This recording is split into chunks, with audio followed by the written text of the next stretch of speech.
Congratulations to you. You survived 5G. Now the only thing left to do is pray that you survive 6G. In this video, Trump talks about the advancement from 5G to 6G. Listen closely to what he says. So we're into 6G now. I just finished 5G. I was a leader on 5G getting that done.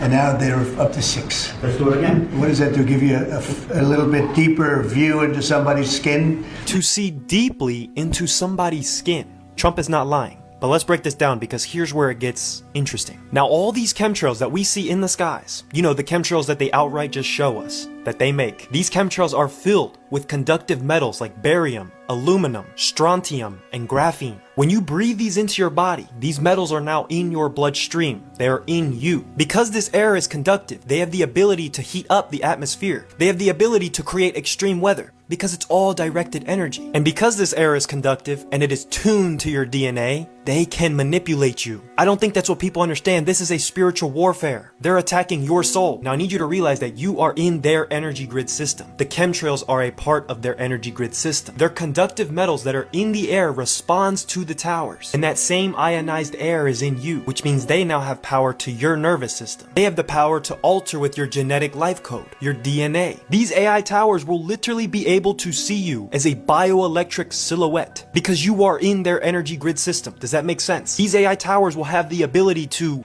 pinpoint your ass. Now enough of the fear. How do you prevent this? Detox. And I mean detox from everything they have. Fruits, veggies, eat clean. Everything you consume, make it clean. You don't want to be their electric target. You want to be a clean temple. Fast.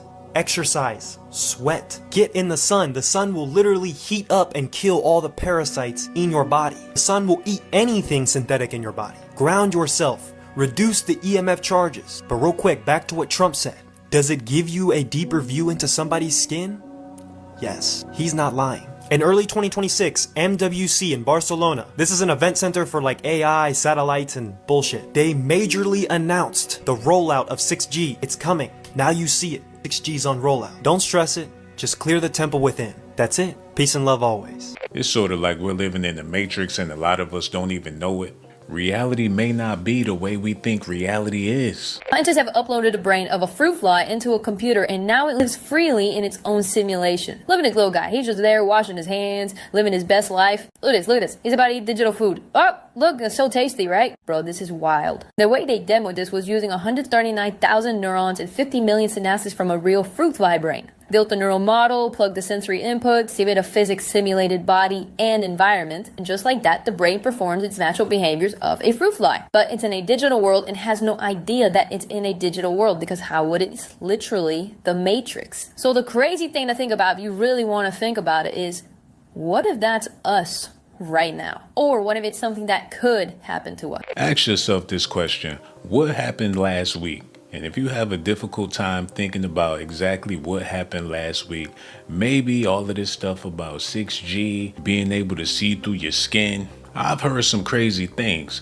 but I don't think I ever heard anything as crazy as this. I just have to come on here and say this real quick about the data centers. If you think that the government and big tech are building these billion-dollar facilities in the middle of nowhere to store your family photos or help you in any capacity, you're retarded. Okay? You're retarded. They're calling them data centers because calling them mass surveillance centers would probably send people into a spiral. They're literally building the infrastructure for a surveillance state and they're doing it right in front of your face. It's going to be fully capable of monitoring your speech, your behavior, your purchases. It's going to essentially harvest your biometrics and create an entire digital profile for you.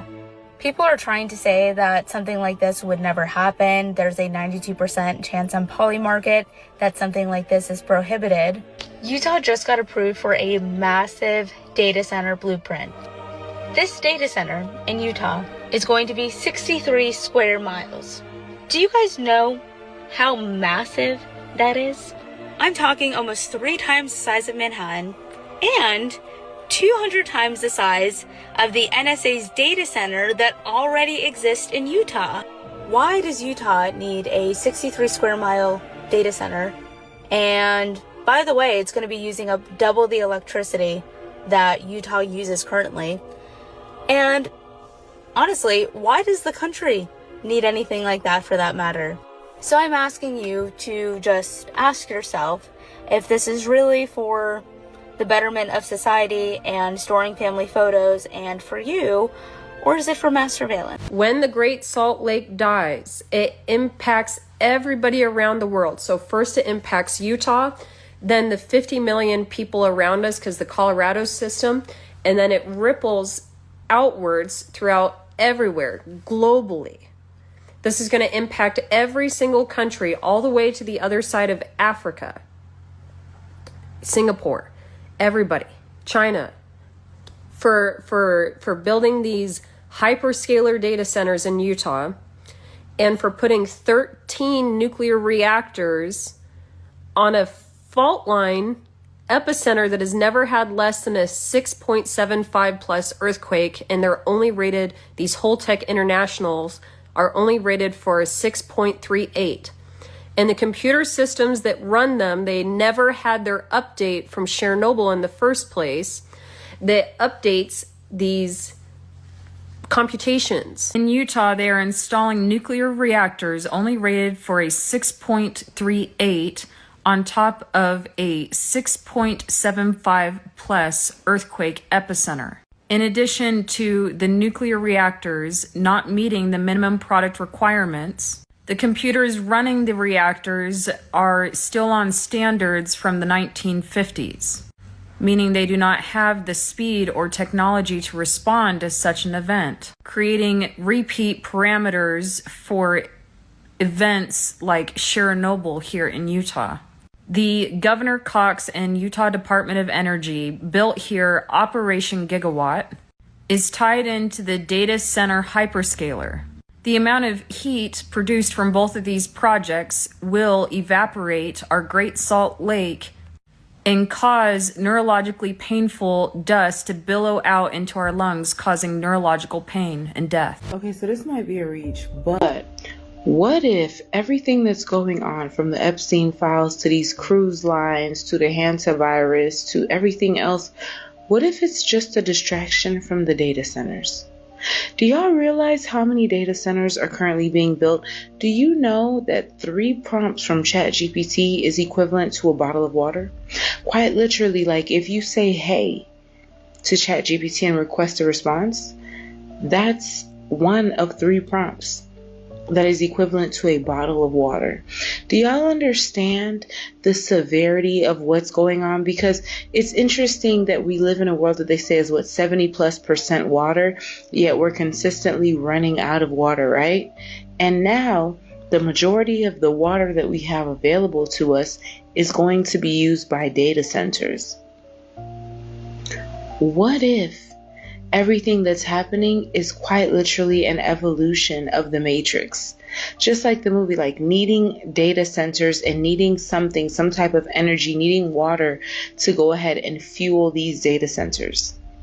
I know it's a reach, but I was just looking at the whole hantavirus situation, and the more I thought about it, the more I was like, well, how is it that you have hundreds of people on this ship and you've only had one person come out, make a video, but he looks like he's reading a script? Where are the live videos? Where are the other people? Where are the family members? And where is the quarantine? Like, there's so many discrepancies when it comes to this situation. And the fact that no one's being held accountable, even the UFO disclosure. What if it's all a distraction from what's really happening right in front of our very eyes? I don't know. Personal opinion. This is all alleged, can't confirm or deny.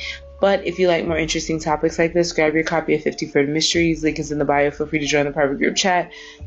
Like, follow, stay for some more tea. There was so much more going on with that wave of exhaustion we experienced yesterday than I realized. Like, that was a full-on timeline jump that we experienced. This lines up with the exact time that so many of us experienced that wave of exhaustion that hit.